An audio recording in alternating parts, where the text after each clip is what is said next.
Welcome to SR7 TV news bulletin ముందుగా headlines. మార్కాపురంలో 1290 కోట్ల విలువైన త్రాగునీటి పథకానికి శంకుస్థాపన చేస్తున్న శ్రీ పవన్ కళ్యాణ్.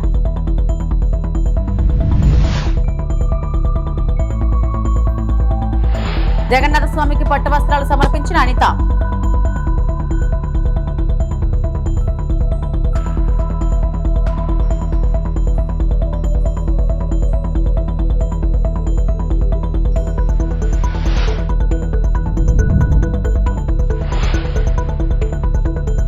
భూ సమస్యలకు వాట్సాప్ గవర్నెన్స్ ద్వారా సలహాలు మంత్రి అనకాని.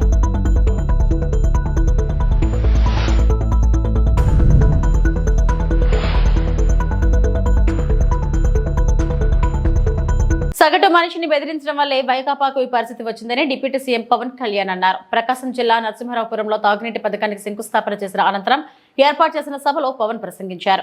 2029లో అధికారంలోకి వస్తే మా అంతు చూస్తామని వైకాపా నేతలు అంటున్నారు. మీరు అధికారంలోకి రావాలి కదా, ఎలా అధికారంలోకి వస్తారో మేము చూస్తాం. వ్యక్తిగతంగా నాకు ఎవరిపై కక్ష ఉండదు. గత ప్రభుత్వం జల్ జీవన్ మిషన్ ను పట్టించుకోలేదు. రౌడీజం, గుండాయిజంతో భయపెట్టి వేధించారు. వాంఛనీరు అందించాలన్న ధ్యాస కూడా గత పాలకులకు లేదు. ప్రకాశం జిల్లాలో త్రాగునీటి సమస్య పరిష్కరించడమే ప్రధాన లక్ష్యం. వెలుగొండ ప్రాజెక్టుకు 4000 కోట్లు కావాలి. జల్ జీవన్ మిషన్ పథకాన్ని ఆపేస్తున్నామని కేంద్రం మాకు చెప్పింది. నీళ్లు ఇవ్వడం రాష్ట్రానికి సంబంధించింది. కేంద్ర మంత్రి పాటిల్ను కలిసి అన్ని విషయాలు వివరించా. నీటి ఎద్దడి ప్రాంతాలకు 81,000 కోట్లు అవసరమవుతాయని చెప్పాం.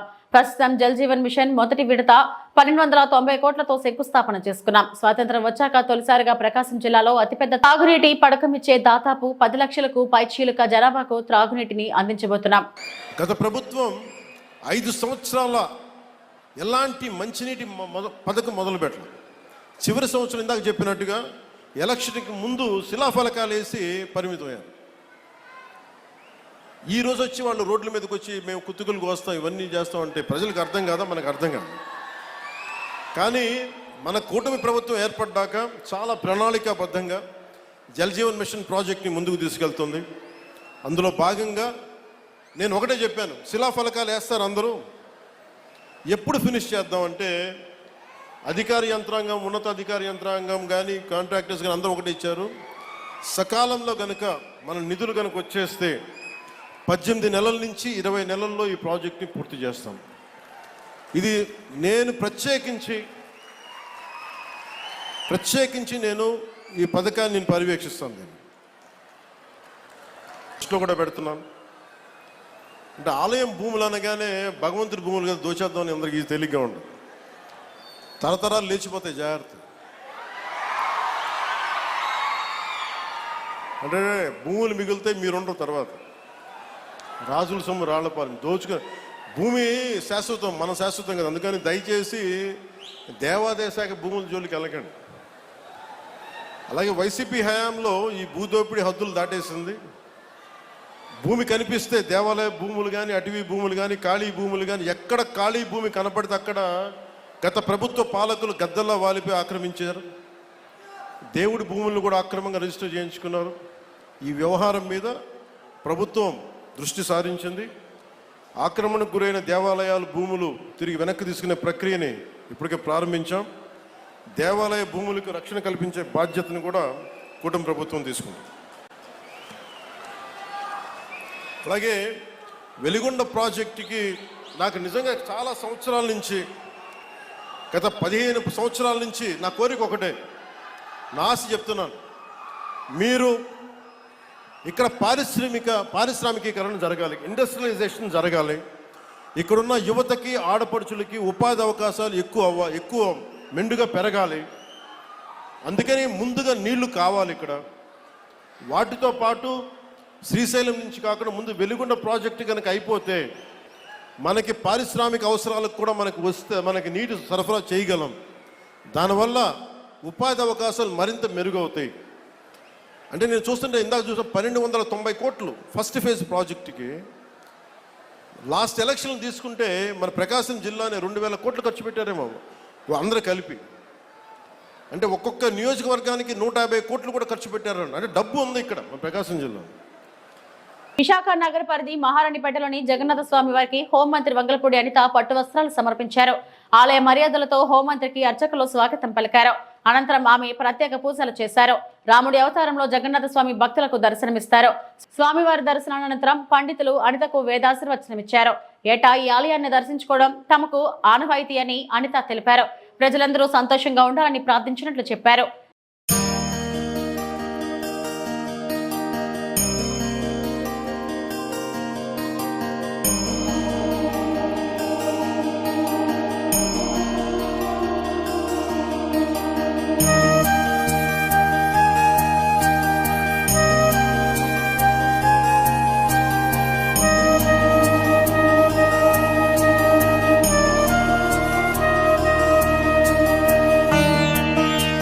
ఆర్టిఫిషియల్ ఇంటెలిజెన్స్ ద్వారా భూ సమస్యల పరిష్కారానికి చర్యలు తీసుకుంటున్నట్లు రెవెన్యూ మంత్రి అనగాని సత్యప్రసాద్ వెల్లడించారు.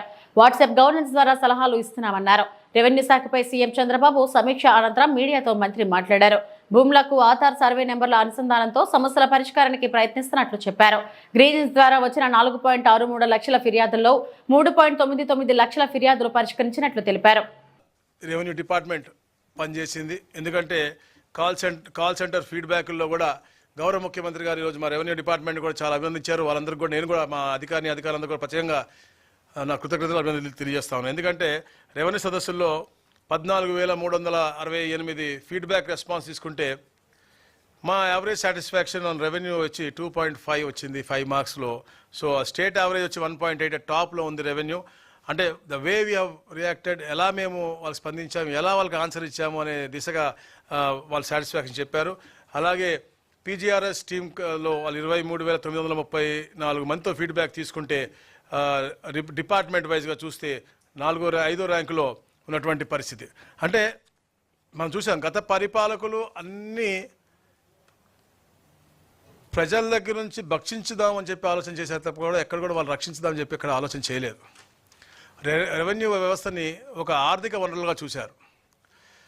మధ్యాహ్నం ఎలా అయితే వాళ్ళు దాదాపుగా 3-4 వేల కోట్లు దోచుకున్నారో, భూమి కూడా అన్యాక్రాంతం చేస్తూ పేదవాడి దగ్గర నుంచి లాక్కొట్టమే కాకుండా గవర్నమెంట్ భూమి కూడా ఫారెస్ట్ అవ్వచ్చు, లేకపోతే ఎండోమెంట్స్ అవ్వచ్చు, లేకపోతే మీకు అబ్జెక్షనబుల్ ఫోరం పోవచ్చు, అన్నీ కూడా వాళ్ళు లాక్కుని కేవలం వారు వాళ్ళ అనువాయులు బాగుపడే విధంగా చేశారు. కానీ ఈ రోజున గౌరవ ముఖ్యమంత్రి గారు ప్రతి వాళ్ళ హక్కుని వాళ్ళకి కల్పించాలి. ఏదన్నా వాళ్ళ ఆధార్ కార్డు కొడితే రాష్ట్రంలో వాళ్ళకి ఎలాంటి భూములు ఉన్నాయో అలాంటి అన్నీ కూడా ఒకేసారి ఒకే వేదిక ఒకే దాంట్లో వచ్చి ఒకే డొమైన్లో వచ్చే విధంగా టెక్నాలజీ వాడి రాబోయే రోజు సులభతరమైనటువంటి ఒక మంచి వాతావరణం క్రియేట్ చేయాలని చెప్పేసి గౌరవ ముఖ్యమంత్రి గారు ట్రై చేస్తాను. దాంట్లో పూర్తిగా డిపార్ట్మెంట్ కూడా నిమగ్నమై అవసరమైతే లీగల్ అడ్వైజర్స్ కూడా పెట్టుకోమన్నారు, ఏ కన్సల్టెంట్లు పెట్టుకోమని చెప్పారు. అవన్నీ కూడా పెట్టుకుని వారి ద్వారా ఒక మంచి పరిపాలన ఇచ్చే దిశగా కూడా చేశారు. ఏదైతే రీసర్వే కూడా చేస్తూ ఉన్నాము ఇప్పుడే గత ప్రభుత్వం అన్యాయంగా రీసర్వే అనేది చేయకుండా పైనుంచి శాటిలైట్ పిక్చర్లు తీసుకుని కేవలం వారికి ఆ ఫోటోల పిచ్చి, ఆ పాస్బుక్ల మీద ఫోటోల పిచ్చి, బౌండరీ రాళ్ళ మీద ఫోటోల పిచ్చితో చేసేది తప్ప ఎక్కడ కూడా ఒక శాంక్టిటీతో చేయలేదు. కానీ ఈ రోజున మా ప్రభుత్వం వచ్చిన తర్వాత ఒక బ్లాక్ సిస్టమ్ పెట్టి 200-250 ఎకరాల కంటే ఎక్కువ కూడా పెట్టకుండా ఒక్కొక్క బ్లాక్ కూడా ఇద్దరిద్దరు అధికారులను ఇచ్చి తప్పకుండా అక్కడ ఉన్నటువంటి ఫార్మర్కి తెలియజేసి అతను ఇక్కడ లేడు ఇంటర్నేషనల్లో ఉంటే అతను వీడియో కాల్ చేసినా కూడా అతనికి కూడా లైవ్లో చూపించి ఈ యొక్క రీసర్వే జరుగుతుంది. అంటే ఒక పారదర్శకంగా జరుగుతూ ఉంది. గౌరవ ముఖ్యమంత్రి గారు చెప్పారు ప్రతి 3 మంత్స్కి ఒకసారి రీసర్వే మీద నేను రివ్యూ చేస్తాను, తప్పకుండా పారదర్శకంగా ఉండాలి, అలాగే వాళ్ళ హక్కులు కూడా కల్పించే దాంట్లో ఎక్కడ కూడా ఇబ్బంది కలిగకూడదు. ఎందుకంటే ఈరోజు మేము అద్భుతమైన పాస్బుక్ కూడా తెస్తా ఉన్నాం. ఈ పాస్బుక్ కూడా దాంట్లో క్యూఆర్ కోడ్ ఉంటుంది, మ్యాప్ ఉంటుంది, అన్నీ ఉంటాయి. ఈ క్యూఆర్ కోడ్ కొడితే డైరెక్ట్గా ఇక్కడ నుంచి కొడితే ఉమ్మడి చిత్తూరు జిల్లా వైసీపీ అధ్యక్షుడు భూమన కరుణాకర్ రెడ్డి తిరుపతిలోని తన నివాసంలో భూమన కరుణాకర్ రెడ్డి మీడియా సమావేశం నిర్వహించారు. ఈ సందర్భంగా ఆయన మాట్లాడారు. అన్నీ ఇన్ని కావు, గిట్టుబాటు ధర లేక రైతులు పల్పు ఫ్యాక్టరీలు మామిడికాయలు కొనక సరైనటువంటి ధర చెల్లించక లక్షల హెక్టార్లలో ఆంధ్ర రాష్ట్రంలో ముఖ్యంగా రాయలసీమలోని చిత్తూరు జిల్లాలో రైతులు ఆత్మహత్యలకు పాల్పడే పరిస్థితి దాపురించింది. చంద్రబాబు నాయుడు గారు, పవన్ కళ్యాణ్ గారుల భుజాల మీద నిలబడి ఉన్న బీజేపీ ప్రభుత్వం కేంద్రంలో వీళ్ళ మద్దతు లేకపోతే కేంద్రంలో బీజేపీ ప్రభుత్వం ఉండే అవకాశమే లేనటువంటి స్థితిలో ఉండగా చంద్రబాబు నాయుడు గారు మామిడి రైతులకు చేస్తున్నటువంటి ద్రోహం అంతా ఇంత కాదు అని చాలా స్పష్టంగా తెలిసిపోయింది. మొన్న చంద్రబాబు నాయుడు గారు ఈ చిత్తూరు నియోజకవర్గంలోనే తన సొంత నియోజకవర్గమైన కుప్పంలో పర్యటిస్తూ కూడా మామిడి రైతుల వెతల్ని తీర్చడానికి ఏ చిన్న ప్రయత్నము చేయకపోగా మా నాయకుని మీద, వైఎస్ఆర్ కాంగ్రెస్ పార్టీ మీద దాడి చేయటానికే మొత్తం 2 రోజుల సమయం అంతా కూడా వెచ్చించినాడు. కానీ కర్ణాటకలో జేడీఎస్ పార్టీకి సంబంధించిన కుమారస్వామి గారు, మంత్రి గారు కేంద్ర ప్రభుత్వానికి ఒక ఉత్తరం రాయంగానే మామిడి రైతులు మా కర్ణాటకలో చాలా ఇబ్బంది పడుతున్నారు, గిట్టుబాటు ధరలు లేక అని కేంద్ర మంత్రి శివరాజ్ సింగ్ చౌహాన్కు ఉత్తరం రాయంగానే శివరాజ్ సింగ్ చౌహాన్ నుంచి వెంటనే కుమారస్వామి గారికి లెటర్ రాస్తూ మీ దగ్గర నుంచి, మీ కర్ణాటక రాష్ట్రం నుంచి 2,50,000 టన్నుల మామిడికాయలను 16 రూపాయలకు కిలో, 16 రూపాయలకు క్వింటాల్, 1600 రూపాయలకు కొనుగోలు చేయటం అవుతున్నది అని సాక్షాత్తు కేంద్ర మంత్రి, అగ్రికల్చరల్ మినిస్టర్ శివరాజ్ సింగ్ చౌహాన్ రాసినటువంటి ఉత్తరం. అక్కడ జేడీఎస్ పార్టీ నుంచి పెద్ద ఎంపీలు కూడా లేరు. మన రాష్ట్రం నుంచి దాదాపు 22 మంది ఎంపీలు పవన్ కళ్యాణ్ గారు, చంద్రబాబు గారుల సహకారంతో కేంద్ర ప్రభుత్వం నిలబడి ఉండినా చంద్రబాబు నాయుడు కానీ, పవన్ కళ్యాణ్ గారు కానీ కేంద్ర ప్రభుత్వాన్ని అభ్యర్థించిన పాపానే పోలేదు. మన రాష్ట్రంతో పోలిస్తే కర్ణాటకలో మామిడి దిగుబడి తక్కువైనప్పటికీ అక్కడ 2,50,000 టన్నులను 16 రూపాయలకు కొంటామని సాక్షాత్తు అగ్రికల్చరల్ మినిస్టర్ కేంద్ర శివరాజ్ సింగ్ చౌహాన్ గారు ఉత్తరం రాయటం జరిగింది. ఇక్కడ ముఖ్యమంత్రి చంద్రబాబు అమలాపురంలో YCP regional coordinator Botsa Satyanarayana చేసిన వ్యాఖ్యలకు కౌంటర్ ఇచ్చిన అంబేద్కర్ కోనసీమ జిల్లా అమలాపురం ఎమ్మెల్యే ఐతాబత్తుల ఆనందరావు. ముఖ్యమంత్రి చంద్రబాబు ఆధ్వర్యంలో రాష్ట్రంలో సుపరిపాలన జరుగుతుందని, జగన్ కాలంలో తుగ్లక్ పాలన సాగిందని ఆనందరావు దుయ్యబట్టారు.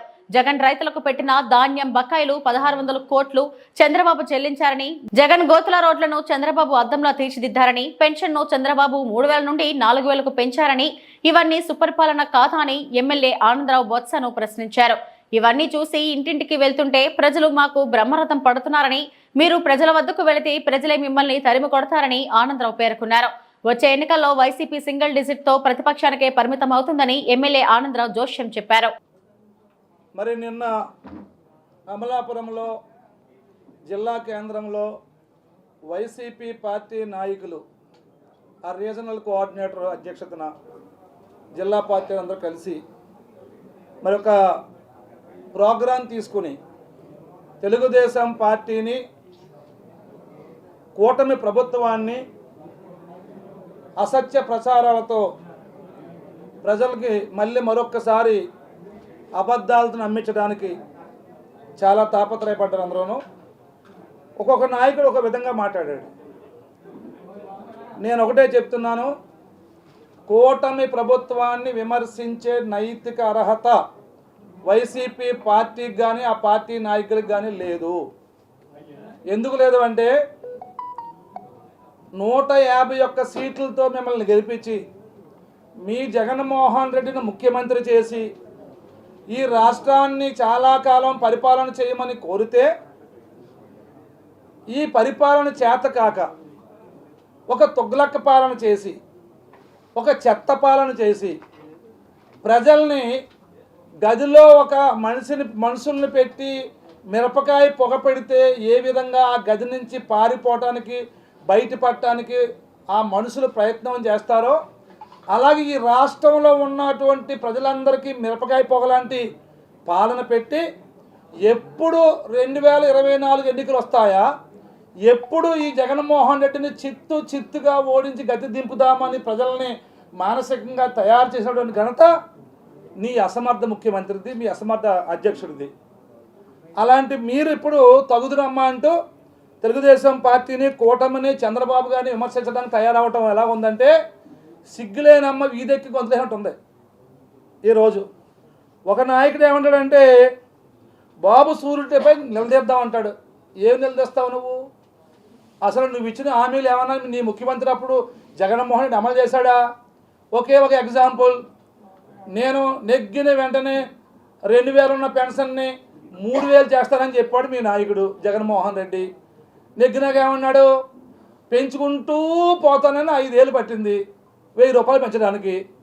కానీ ఇప్పుడు చంద్రబాబు నాయుడు గారు 1000 రూపాయలు నెగ్గిన వెంటనే మొదటి సంతకంతో ఆయన పెంచాడు, 4000 ఇస్తున్నాడు. 275 రూపాయలు పెన్షన్ ఉంటే 125 రూపాయలు పెన్షన్, 75 రూపాయలు పెన్షన్ ఉంటే దాన్ని మీరు 200 చేశారు. 200ని 2000 చేసిన ఘనత ఎవరిది? చంద్రబాబు నాయుడు గారిది. ఎన్టీఆర్ జిల్లా జగ్గైపేట ఆత్మీయతతో ప్రజలకు సేవ చేసిన మహానేత స్వర్గీయ వంగవీటి మోహనరంగ అని ఎమ్మెల్యే శ్రీరామ్ రాజగోపాల్ తాతయ్య అన్నారు. స్వర్గీయ వంగవీటి మోహనరంగ 78వ జయంతి సందర్భంగా జగ్గైపేట పట్టణంలో తెలుగుదేశం పార్టీ కాపు నాయకులు ఏర్పాటు చేసిన జయంతి ఉత్సవాలలో ఎమ్మెల్యే శ్రీరామ్ రాజగోపాల్ తాతయ్య పాల్గొన్నారు. ఈ సందర్భంగా ఎమ్మెల్యే శ్రీరామ్ రాజగోపాల్ తాతయ్య, నియోజకవర్గ సమన్వయ కమిటీ సభ్యులు శ్రీరామ్ ధనుంజయ్ వంగవీటి మోహనరంగ విగ్రహానికి పూలమాల వేసి ఘనంగా నివాళులు అర్పించారు. ఈ సందర్భంగా ఎమ్మెల్యే శ్రీరామ్ రాజగోపాల్ తాతయ్య మాట్లాడుతూ, వంగవీటి మోహనరంగ ఆత్మీయతతో ప్రజలకు సేవ చేసిన మహానేత, సామాజిక న్యాయం కోసం ఆయన పోరాటం స్ఫూర్తిదాయకం, అన్యాయాన్ని తట్టుకోలేని ఆత్మవిశ్వాసం, పేదల కోసం పాటుపడిన జీవితమంతా యువతకు మార్గదర్శకంగా నిలుస్తుంది. రంగ ఆశయాలను, సిద్ధాంతాలను కొనసాగించడం మనందరి బాధ్యత. ఆయన చూపిన మార్గంలో వంగవీటి రాధాకృష్ణ ప్రజాసేవను కొనసాగిస్తున్నారని అన్నారు. కార్యక్రమంలో తెలుగుదేశం పార్టీ కాపు నాయకులు మరియు తెలుగుదేశం పార్టీ నాయకులు, కౌన్సిలర్స్, కార్యకర్తలు పెద్ద సంఖ్యలో పాల్గొన్నారు.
మహిళలకు మాయమాటలు చెప్పి డబ్బు ఆశ చూపి బంగారు నగలు దొంగిలిస్తున్న అంతరాష్ట్ర సైబర్ నేరగాళ్లను చాకచక్యంగా పట్టుకున్న శ్రీకాళహస్తి టూటాన్ పోలీసుల బృందం డీఎస్పీ నరసింహమూర్తి పర్యవేక్షణలో టూటాన్ సీఏ నాగార్జునరెడ్డి ఆధ్వర్యంలో శ్రీకాళహస్తి బస్టాండ్ పరిధిలో గత జూన్ 23వ తేదీన ఒక మహిళ దగ్గర డబ్బులు ఆశ చూపి బంగారు నగలను అపహరించిన విషయంపై కేసు నమోదు చేసి ఆ దర్యాప్తులో భాగంగా తనిఖీలు చేస్తుండగా అదే బస్టాండ్ ఆవరణలో గుజరాత్కు చెందిన కిషన్, న్యూఢిల్లీకి చెందిన శ్యామ్లాల్ మరియు ఒక బాలుడిని గుర్తించి వారిని అదుపులోకి తీసుకుని విచారించగా వారి దగ్గర నుండి 114 గ్రాముల బంగారు నగలు మరియు డూప్లికేట్ డబ్బు కట్లను స్వాధీనం చేసుకున్నామని, నిందితులను అరెస్టు చేసి కోర్టుకు హాజరుపరచనున్నామని టూటాన్ సీఐ నాగార్జునరెడ్డి వెల్లడించారు. ఈ కేసు దర్యాప్తులో కానిస్టేబుల్ అరుణ్ కుమార్, బాబు, సుధాకర్, క్రాంతి కుమార్, సుబ్రహ్మణ్యం, నరేష్, రేగన్లు కీలక పాత్ర పోషించిన వారికి అభినందనలు తెలిపారు. జూన్ 23వ తారీఖున శ్రీకాళహస్తి పట్టణంలో ఉన్నటువంటి ఒక మహిళను మాయమాటలు చెప్పి డబ్బు ఆశ చూపించేసేసి ఆమె మెడలో ఉన్నటువంటి బంగారు గొలుసు, చేతికున్నటువంటి బంగారు గాజులు, చేతికున్నటువంటి చెవి రింగును కూడా తీసుకొనేసేసి మాయమాటలు చెప్పి గుజరాత్కు సంబంధించినటువంటి కిషను, న్యూఢిల్లీకి చెందినటువంటి శ్యామ్లాల్ అనే వ్యక్తులు, ఇంకొక బాలుడు కూడా ఇటువంటి నేరాలు చేయడం జరిగింది. గతంలో కూడా వీళ్ళు హైదరాబాద్లో 7 కేసుల్లో నమోదు చేసి జైలు శిక్ష కూడా అనుభవించడం జరిగింది. ఈ కేసుల్లో ఉన్నటువంటి ఈ 3 ముద్దాయిలను కూడా ఈరోజు బస్టాండ్ సమీపంలో అరెస్టు చేయడం జరిగింది. వాళ్ళని కన్ఫెషన్ చేసే టైంలో కూడా చిత్తూరు జిల్లాలో ఉన్నటువంటి 2 టౌన్ పిఎస్ లిమిట్స్, తర్వాత కడప జిల్లాలో చిన్నచౌక్ పోలీస్ స్టేషన్లలో తగు నేరాలు చేసినట్లు అంగీకరిస్తే వాటిలో ఉన్నటువంటి అన్ని కేసుల్లో కూడా బంగారం స్వాధీనం చేసుకొని సుమారు 11 లక్షల విలువైనటువంటి బంగారు ఆభరణాలు స్వాధీనం చేసుకోవడం జరిగింది. తదుపరి చర్య నిమిత్తం అరెస్ట్ చేసేసి కోర్టుకు పంపడం జరుగుతుంది. ఇందులో వచ్చేసేసి ఒక బాలుడు నాకు ఆకలేస్తుందన్న ఒక ఉద్దేశంతో మహిళల దగ్గరికి వచ్చేసేసి అడగడం జరుగుతుంది. వాళ్ళకి హోటల్ చూపించే క్రమంలో ఇతని దగ్గర డబ్బు ఎక్కువగా పెట్టుకొని నా డబ్బులు ఎవరైనా తీసుకుంటారని ఇంకొక 2 వ్యక్తులు వచ్చేసేసి ఆ బాబు దగ్గర డబ్బులు ఉన్నాయి, వాళ్ళు అతనికి సహాయం చేయాలన్న ఒక ఉద్దేశంతో అతని దగ్గర నుంచి డబ్బులు తీసేసుకొని వీళ్ళు గోల్డ్ కూడా తీసుకొని తర్వాత ఇటువంటి తరహా మోసాలు చేయడం జరుగుతుంది. అంటే ఇక్కడ మహిళలకు అనేది ఎక్కువగా డబ్బు మీద ఆశ కల్పించేసేసి నేరాల్లో చేయడం జరుగుతుంది. కుప్పం మున్సిపల్ కార్యాలయంలో శుక్రవారం ఉదయం మున్సిపాలిటీ కమిషనర్ శ్రీనివాసరావు నేతృత్వంలో నూతన ఎన్టీఆర్ భరోసా పెన్షన్ పంపిణీ కార్యక్రమం నిర్వహించారు. ఈ కార్యక్రమంలో పాల్గొన్న RTC vice chairman Munirath, doctor Suresh Babu, municipal అధ్యక్షుడు రాజ్ కుమార్, మున్సిపల్ చైర్మన్ పాల్గొన్నారు. ఈ కార్యక్రమంలో భాగంగా వారు మాట్లాడుతూ ఆంధ్రప్రదేశ్ లో కూటమి ప్రభుత్వం ఏర్పడి 1 సంవత్సరం పూర్తయిన సందర్భంగా రాష్ట్ర ముఖ్యమంత్రి నారా చంద్రబాబు నాయుడు ప్రజలకు ఎన్నో పథకాలను తీసుకొచ్చారని తెలిపారు. కుప్పంలో ముఖ్యంగా అర్హులైన 300 మంది వృద్ధులు, వికలాంగులకు నూతన ఎన్టీఆర్ భరోసా పెన్షన్ శాంక్షన్ కావడం జరిగిందన్నారు. నూతనంగా మంజూరైన ఎన్టీఆర్ భరోసా పెన్షన్ పంపిణీ కార్యక్రమం నిర్వహించడం జరిగిందని తెలిపారు. అదేవిధంగా కుప్పాన్ని క్లీన్ కుప్పంగా మార్చడానికి ప్రతి ఒక్కరూ సహకరించాలని తెలిపారు. కార్యక్రమంలో తెలుగుదేశం పార్టీ ముఖ్య నాయకులు సత్యేంద్ర శేఖర్, కౌన్సిలర్లు సురేష్, సోమువేలు తదితరులు పాల్గొన్నారు.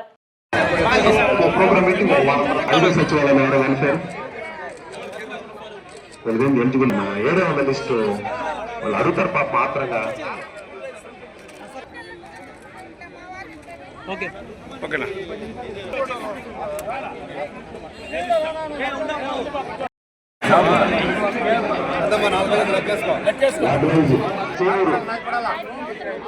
నాగరాజు,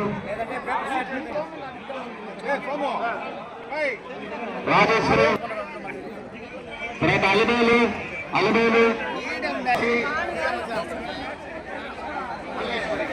ఇవి ఇప్పటివరకు నా బులెటిన్ అప్డేట్స్. నమస్తే.